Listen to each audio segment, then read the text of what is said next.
শুভ সকাল। ট্রাফিক সম্প্রচার কার্যক্রম বাংলাদেশ বেতারের নিয়মিত আয়োজন শ্রুতিগল্পে সকলকে স্বাগত জানাচ্ছি।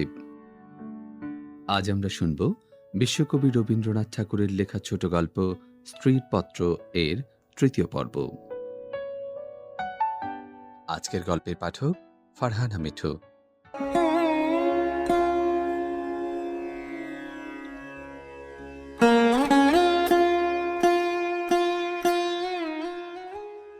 তোমাদের বাড়ির দাসীরা ওর কোনো রকম কাজ করতে আপত্তি করত।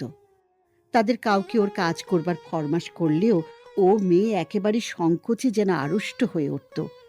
এই সকল কারণেই ওর জন্য আমার খরচ বেড়ে গেল। আমি বিশেষ করে একজন আলাদা দাসী রাখলুম। সেটা তোমাদের ভালো লাগেনি। বিন্দুকে আমি যেসব কাপড় পরতে দিতুম তা দেখে এত রাগ করেছিলে যে আমার হাত খরচের টাকা বন্ধ করে দিলে। তার পরদিন থেকে আমি 5 শিকে দামের জোড়া মোটা কোড়াকলের ধুতি পরতে আরম্ভ করে দিলুম। আর মতির মা যখন আমার এঁটো ভাতের থালা নিয়ে যেতে এলো তাকে বারণ করে দিলুম। আমি নিজে উঠোনের কলতলায় গিয়ে এঁটো ভাত বাছুরকে খাইয়ে বাসন মেজেছি। একদিন হঠাৎ সে দৃশ্যটি দেখে তুমি খুব খুশি হওনি। আমাকে খুশি না করলেও চলে, আর তোমাদের খুশি না করলেই নয়, এই সুবুদ্ধিটা আজ পর্যন্ত আমার ঘটে এলো না। এদিকে তোমাদের রাগও যেমন বেড়ে উঠেছে, বিন্দুর বয়সও তেমনি বেড়ে চলেছে। সেই স্বাভাবিক ব্যাপারে তোমরা অস্বাভাবিক রকমের বিব্রত হয়ে উঠেছিলে। একটা কথা মনে করে আমি আশ্চর্য হই, তোমরা জোর করে কেন বিন্দুকে তোমাদের বাড়ি থেকে বিদায় করে দাওনি? আমি বেশ বুঝি তোমরা আমাকে মনে মনে ভয় করো। বিধাতা যে আমাকে বুদ্ধি দিয়েছিলেন, ভিতরে ভিতরে তার খাতির না করে তোমরা বাঁচো না। অবশেষে বিন্দুকে নিজের শক্তিতে বিদায় করতে না পেরে তোমরা প্রজাপতি দেবতার শরণাপন্ন হলে। বিন্দুর বর ঠিক হলো। বড়জা বললেন, বাঁচলুম, মা কালী আমাদের বংশের মুখ রক্ষা করলেন। বর কেমন তা জানিনি, তোমাদের কাছে শুনলুম সকল বিষয়ই ভালো। বিন্দু আমার পা জড়িয়ে ধরে কাঁদতে লাগলো। বললে, দিদি, আমার আবার বিয়ে করা কেন?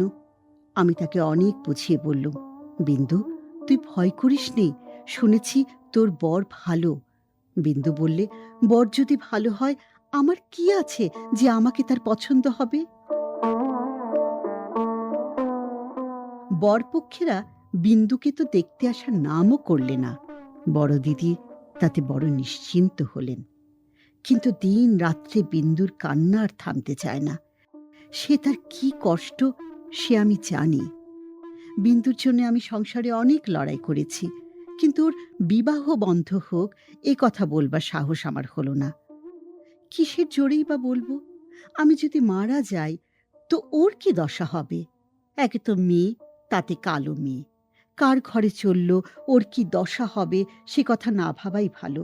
ভাবতে গেলে প্রাণ কেঁপে ওঠে। বিন্দু বললে, দিদি, বিয়ের আর 5 দিন আছে, এর মধ্যে আমার মরণ হবে নাকি? আমি তাকে খুব ধমকি দিলুম, কিন্তু অন্তর্যামী জানেন, যদি কোনো সহজভাবে বিন্দুর মৃত্যু হতে পারত তাহলে আমি আরাম বোধ করতুম। বিবাহের আগের দিন বিন্দু তার দিদিকে গিয়ে বললে, দিদি, আমি তোমাদের গোয়াল ঘরে পড়ে থাকবো, আমাকে যা বলবে তাই করব, তোমার পায়ে পড়ি, আমাকে এমন করে ফেলে দিও না। কিছুকাল থেকে লুকিয়ে লুকিয়ে দিদির চোখ দিয়ে জল পড়ছিল, সেদিনও পড়ল। কিন্তু শুধু হৃদয় তো নয়, শাস্ত্রও আছে। তিনি বললেন, জানিস তো বিন্দি, পতি হচ্ছে স্ত্রী লোকের গতি মুক্তি সব। কপালে যদি দুঃখ থাকে তো কেউ খণ্ডাতে পারবে না। আসল কথা হচ্ছে কোনো দিকে কোনো রাস্তাই নেই, বিন্দুকে বিবাহ করতেই হবে, তারপরে যা হয় তা হোক।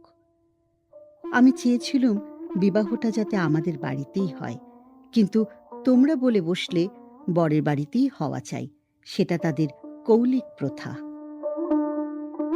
আমি বুঝলুম বিন্দুর বিবাহের জন্যে যদি তোমাদের খরচ করতে হয় তবে সেটা তোমাদের গৃহদেবতার কিছুতেই সইবে না। কাজেই চুপ করে যেতে হলো। কিন্তু একটি কথা তোমরা কেউ জানো না। দিদিকে জানাবার ইচ্ছে ছিল, কিন্তু জানাইনি, কেননা তাহলে তিনি ভয়েই মরে যেতেন। আমার কিছু কিছু গয়না দিয়ে আমি লুকিয়ে বিন্দুকে সাজিয়ে দিয়েছিলাম। বোধ করি দিদির চোখে সেটা পড়ে থাকবে, কিন্তু সেটা তিনি দেখেও দেখেননি। দোহাই ধর্মের, সেজন্য তোমরা তাকে ক্ষমা করো। যাবার আগে বিন্দু আমাকে জড়িয়ে ধরে বললে, দিদি, আমাকে তোমরা তাহলে নিতান্তই ত্যাগ করলে? আমি বললুম, না বিন্দি, তোর যেমন দশাই হোক না কেন, আমি তোকে শেষ পর্যন্ত ত্যাগ করব না। 3 দিন গেল। তোমাদের তালুকের প্রজা খাবার জন্য তোমাকে যে ভেড়া দিয়েছিল, তাকে তোমার জঠরাগ্নি থেকে বাঁচিয়ে আমি আমাদের একতলায় কয়লা রাখবার ঘরের একপাশে বাস করতে দিয়েছিলাম। সকালে উঠেই আমি নিজে তাকে দানা খাইয়ে আসতুম। তোমার চাকরদের প্রতি 2-1 দিন নির্ভর করে দেখেছি, তাকে খাওয়ানোর চেয়ে তাকে খাওয়ার প্রতি তাদের বেশি ঝোঁক। সেদিন সকালে সেই ঘরে ঢুকে দেখি বিন্দু এক কোণে জড়সড় হয়ে বসে আছে। আমাকে দেখি আমার পা জড়িয়ে ধরে লুটিয়ে পড়ে নিঃশব্দে কাঁদতে লাগলো। বিন্দুর স্বামী পাগল। সত্যি বলছিস বিন্দি? এত বড় মিথ্যা কথা তোমার কাছে বলতে পারি দিদি? তিনি পাগল। শ্বশুরের এই বিবাহে মত ছিল না, কিন্তু তিনি আমার শাশুড়িকে যমের মতো ভয় করেন। তিনি বিবাহের পূর্বেই কাশী চলে গেছেন। শাশুড়ি জেদ করে তার ছেলের বিয়ে দিয়েছেন। আমি সেই রাশ করা কয়লার উপরে বসে পড়লুম। মেয়ে মানুষকে মেয়ে মানুষ দয়া করে না। বলে, ও তো মেয়ে মানুষ বই তো নয়। ছেলে হোক না পাগল, সে তো পুরুষ বটে। বিন্দু স্বামীকে হঠাৎ পাগল বলে বোঝা যায় না, কিন্তু এক একদিন সে এমন উন্মাদ হয়ে ওঠে যে তাকে ঘরে তালাবন্ধ করে রাখতে হয়। বিবাহের রাত্রে সে ভালো ছিল, কিন্তু রাত জাগা প্রভৃতি উৎপাতে দ্বিতীয় দিন থেকে তার মাথা একেবারে খারাপ হয়ে উঠল। বিন্দু দুপুরবেলায় পিতলের থালায় ভাত খেতে বসেছিল। হঠাৎ তার স্বামী থালা শুদ্ধ ভাত টেনে উঠোনে ফেলে দিল। হঠাৎ কেন তার মনে হয়েছে বিন্দু স্বয়ং রানী রাসমণি।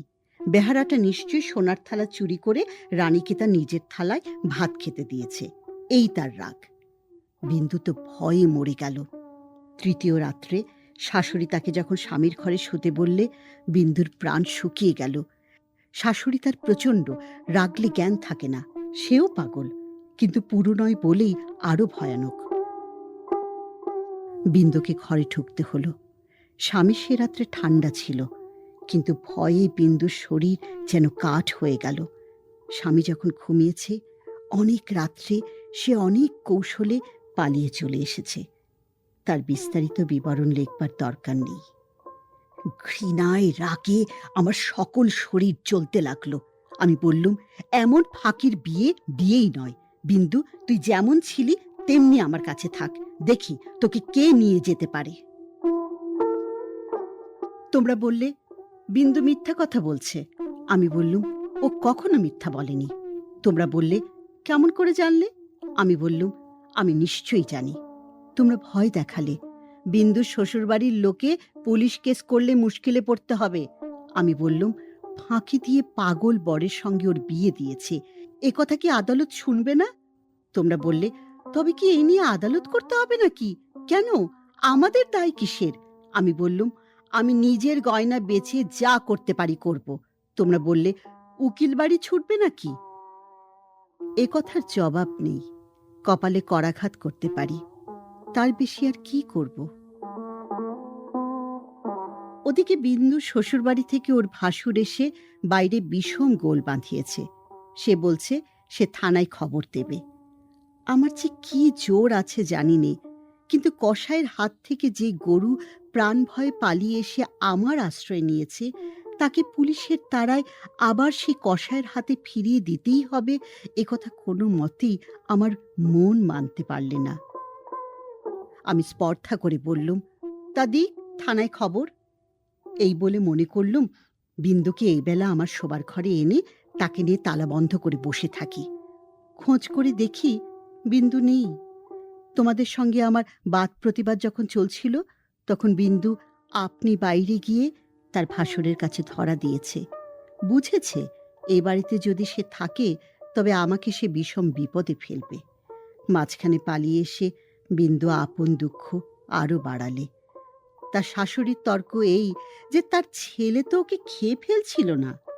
মন্দ স্বামীর দৃষ্টান্ত সংসারে দুর্লভ নয়, তাদের সঙ্গে তুলনা করলে তার ছেলে যে সোনার চাঁদ। আমার বড়জা বললেন, ওর পোড়া কপাল, তা নিয়ে দুঃখ করে কি করব? তা পাগল হোক ছাগল হোক, স্বামী তো বটে। কুষ্ঠ রোগীকে কোলে করে তার স্ত্রী বেশ্যার বাড়িতে নিজে পৌঁছে দিয়েছে। সতীসাধ্যীর সেই দৃষ্টান্ত তোমাদের মনে জাগছিল। জগতের মধ্যে অধমতম কাপুরুষতার এই গল্পটা প্রচার করে আসতে তোমাদের পুরুষের মনে আজ পর্যন্ত একটুও সংকোচ বোধ হয়নি। সেই জন্যই মানব জন্ম নিয়েও বিন্দুর ব্যবহারে তোমরা রাগ করতে পেরেছ, তোমাদের মাথা হেঁট হয়নি। বিন্দুর জন্য আমার বুক ফেটে গেল, কিন্তু তোমাদের জন্যে আমার লজ্জার সীমা ছিল না। আমি তো পাড়াগাঁয়ে মেয়ে, তার উপরে তোমাদের ঘরে পড়েছি। ভগবান কোন ফাঁক দিয়ে আমার মধ্যে এমন বুদ্ধি দিলেন? তোমাদের এইসব ধর্মের কথা আমি যে কিছুতেই সইতে পারলুম না। আমি নিশ্চয়ই জানতুম মরে গেলেও বিন্দু আমাদের ঘরে আর আসবে না, কিন্তু আমি যে তাকে বিয়ের আগের দিন আশা দিয়েছিলুম যে তাকে শেষ পর্যন্ত ত্যাগ করব না।